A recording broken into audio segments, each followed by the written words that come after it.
report showing exactly who these businesses are, how much money they gave to Scott Walker's political campaign, how much money they then received from the WBC under Walker's leadership, and then their follow-up contributions. It could not be more clear. And yet we don't see journalists in the state picking up this information and spreading it out there. So I encourage you to go to One Wisconsin Now's website to read these reports for yourself.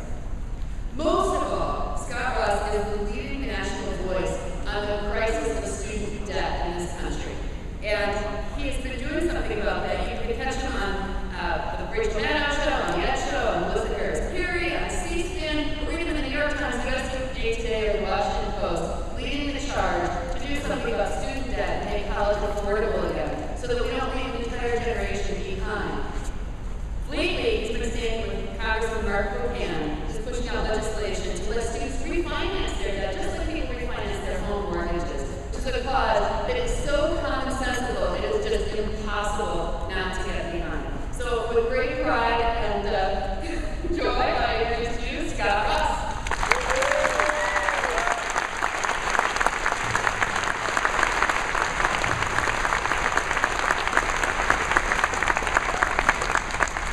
Hello, everybody.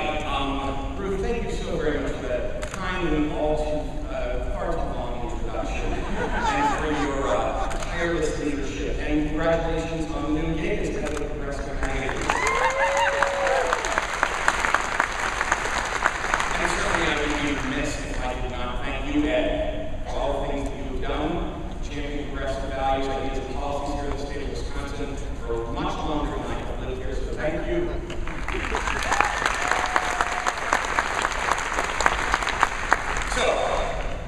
My name is Scott Ross, and I was a student loan debtor from 1987 to 2013. When I started acquiring student loan debt, Ronald Reagan was the president. To give you an idea of just how long that is, I made my final payment this year on June 14th on my 44th birthday. Which, if you didn't know, was actually my Bob's birthday too. By the time I made my final payment this year, you know, the Republicans had magically forgotten something about Ronald Reagan. They forgot that he raised taxes nearly every year he was in office. He doubled the size of the federal government. He tripled the size of the federal deficit. And he granted amnesty to 3 million undocumented immigrants. Now, I would never ascribe selective memory to my friends on the right, but suffice it to say, I had student loan debt for a really long time. Now, even though I had debt in my 20s and 30s and 40s, I consider myself one of the lucky ones. And I think that tells you just how bad the crisis of student loan debt is for the 40 million people in America who have it. It's well been reported that student loan debt has topped $1 trillion. In fact, it's $1.2 trillion. It has exceeded all other consumer debt in the United States of America, save for mortgage debt. It's more than credit card debt. It's more than auto debt. And it's the only debt that increased during the Great Recession. That Great Recession in 2007. And if there are any Rush Limbaugh fans in the audience, the 2007 recession was not caused by the 2009 inauguration of President Barack Obama. Now, this student loan crisis has expanded rapidly and exponentially. In 2000, student loan debt was $200 billion. In 2011, it topped $1 trillion. And today, in 2013, it is over $1.2 trillion. So how has higher education and technical college training, which were long vehicles to a middle-class life, become a multiple-decade debt sentence? Well, the average student loan in the state of Wisconsin for a four-year graduate, any guesses? $27,000. And at least 67% of students have student loan debt. But what does being saddled with thousands of dollars, tens of thousands of dollars in student loan debt, possibly for decades after graduation, mean to individual households and mean to our economy? Well, my organizations, One Wisconsin Now and One Wisconsin Institute, we decided to check it out. Now, increasingly, students and their families have been unable to absorb the skyrocketing cost of tuition. Tuition which has grown by 500% on the average in just the last 20 years. And as more students were forced and their families were forced to take out more and more debt, the federal laws were changed at the behest of Wall Street and the big banks. And what they did was the big banks and Wall Street were able to strip every single consumer protection that is afforded a commercial transaction in the United States, specifically away from student loans. That includes an inability to refinance your loan, an inability to discharge your loan in bankruptcy, an inability to lose statutes of limitations on your student loan, and hell, an inability you are allowed to circumvent state usury laws when it comes to student loans. Now, I know there are a lot of Bible readers out there, and I believe that usury is referenced in the Bible is not a good thing. Now, I'm not a lawyer, but there are 4 crimes currently which have no statute of limitations. They are kidnapping, murder, war crimes, and treason. And we have added student loan debt to that. Now, this spring, we conducted a web-based survey of 61,000 people across these United States. People had student loan debt. And we even had, we did this and we said, like, how much is your student loan debt? We asked a bunch of personal questions about your finances, that sort of thing. We actually had to adjust our survey because we had topped off the amount of student loan debt you could have at $150,000. And we had at least a dozen people reach out to us and say, I've got more than that. Can you adjust your survey? So we had to do that. That is how bad student loan debt is out there. And the average reported monthly payment for graduates of a 4-year college, $499 a month. For almost 20 years. That's the length of their repayment. For 2-year college, for 2-year degrees, not much better. Averaging $385 a month for 18 years. And when you think about those repayment limits for, say, technical college training of 18 years, remember that technical colleges in Wisconsin were free until 1972. So you see how out of control this madness is. Now, let me just say this. Student loan debt is a clear and present danger to the United States economy. And our research shows if you have a student loan debt, you're 2/3 more likely to purchase a used car instead of a new car. Home ownership, not much better.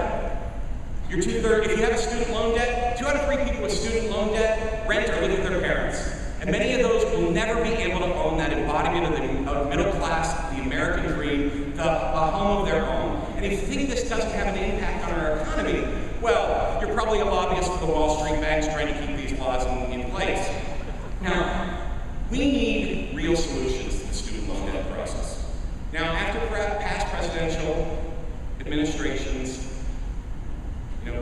change these rules, help cause a skyrocketing of student loan debt, we do owe President Barack Obama a real round of thanks for work that he has done to mitigate the student loan debt crisis. He ended private companies from being the originators of federal student loans.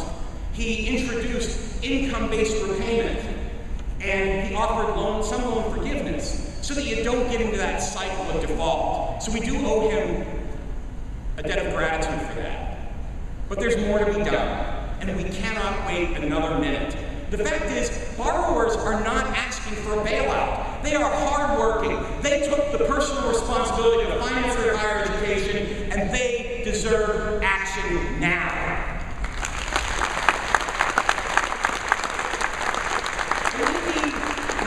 State and federal tax deductions for the interest you're paying on student loan, the same way you can write off interest on your mortgage payment.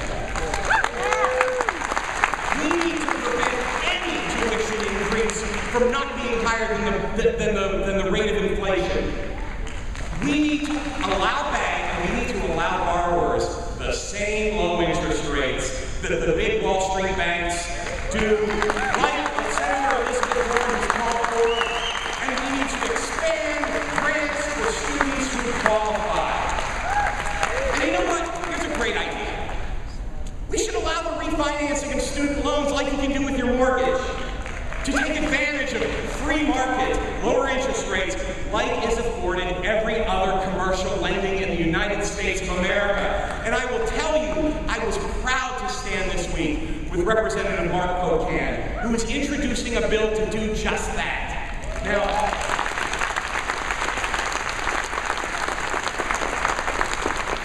if you have a student loan, say, at an interest rate of 7.875%, like I had, you'd be allowed to refinance that loan at the lower rates that are available.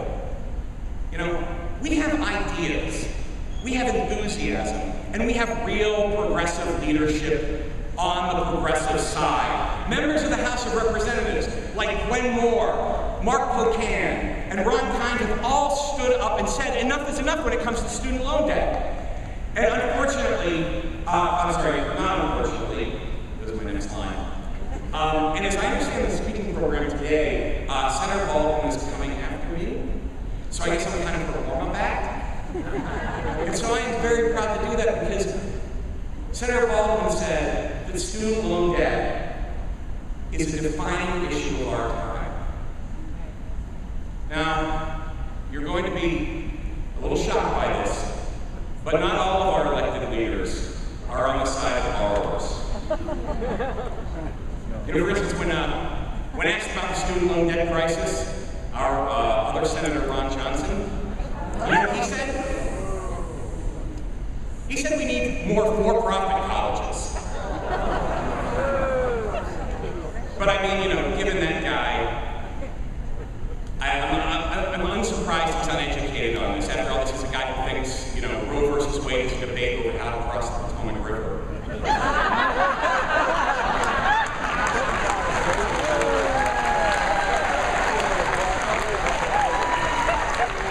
All right, they're going to come now. Scott Walker, Governor Walker, what did he do with student loan debt? Well, he made some of the biggest cuts in history to the University of Wisconsin. He slashed the technical college budget on its 100th anniversary by $70 million, 30%. He raised tuition by over $100 million, and he flatlined financial aid for students who need it. You know, yeah, exactly. And you know, here's something that's been bothering me about our, there's been some discussion about our unmatriculated governor. If you went to college and graduated, great. If you went to college and didn't graduate, great. If you didn't go to college at all, that's fine, that's your choice. But I'm going to tell you, Governor Walker's story doesn't add up. I mean, this is a guy who ran for state office twice before he was 25 years old. This is a guy who's so ambitious that barely moments after he assumes an office, he starts running for the next office. And this is that shrewd tactician, this guy who has an unslakable thirst for power. He wants us to believe that he voluntarily left Marquette University after 3 years to take a part-time gig at a nonprofit organization. Are you kidding me? So I guess we can believe that, which also means we have to accept that our top elected official in the state of Wisconsin cared less about his personal education than George W. Bush.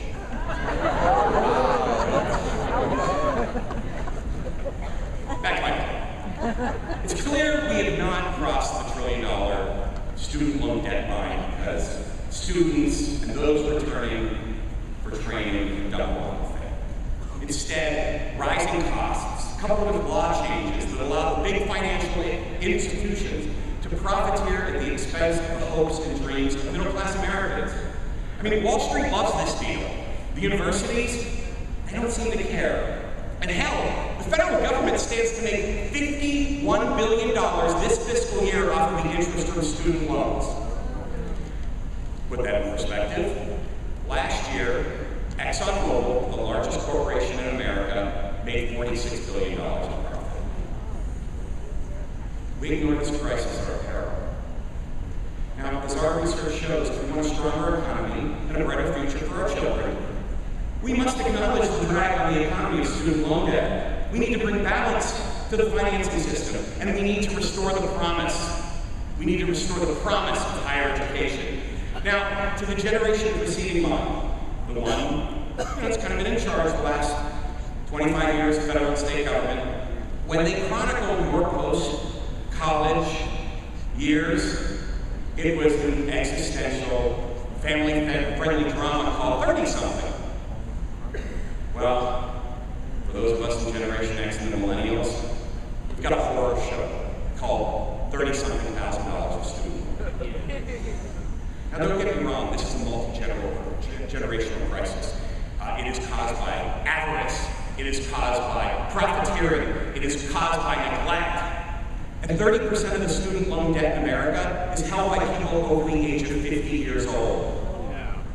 And last year, in the United States of America, 120,000 Americans over the age of 60 had their Social Security payments garnished because of student loan debt. How many? 120,000. We must come together today to solve this crisis. The future of the middle class is at stake, and there is no bigger threat to our long-term economy than student loan debt. And I say this, don't be afraid of the next generation. I mean, we need to embrace their enthusiasm, their skills, and the training they're getting to create the small businesses and new jobs of tomorrow. But listen, I get it. I mean, I'm as guilty as anybody else. I don't know all the jargon. You ever hear of a selfie? Right? That's, it's one of these where you take a picture of yourself.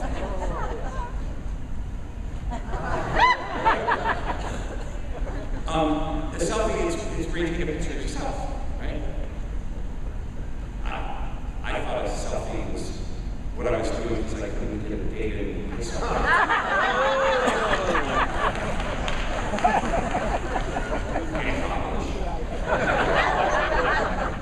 All right, in my 30s. So I can see from my calendar that we have state elections coming up next year.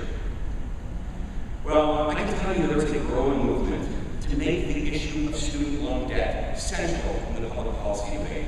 There are 40 million Americans and tens of millions of Americans who are their friends and their family and their employers who are joining us in this movement.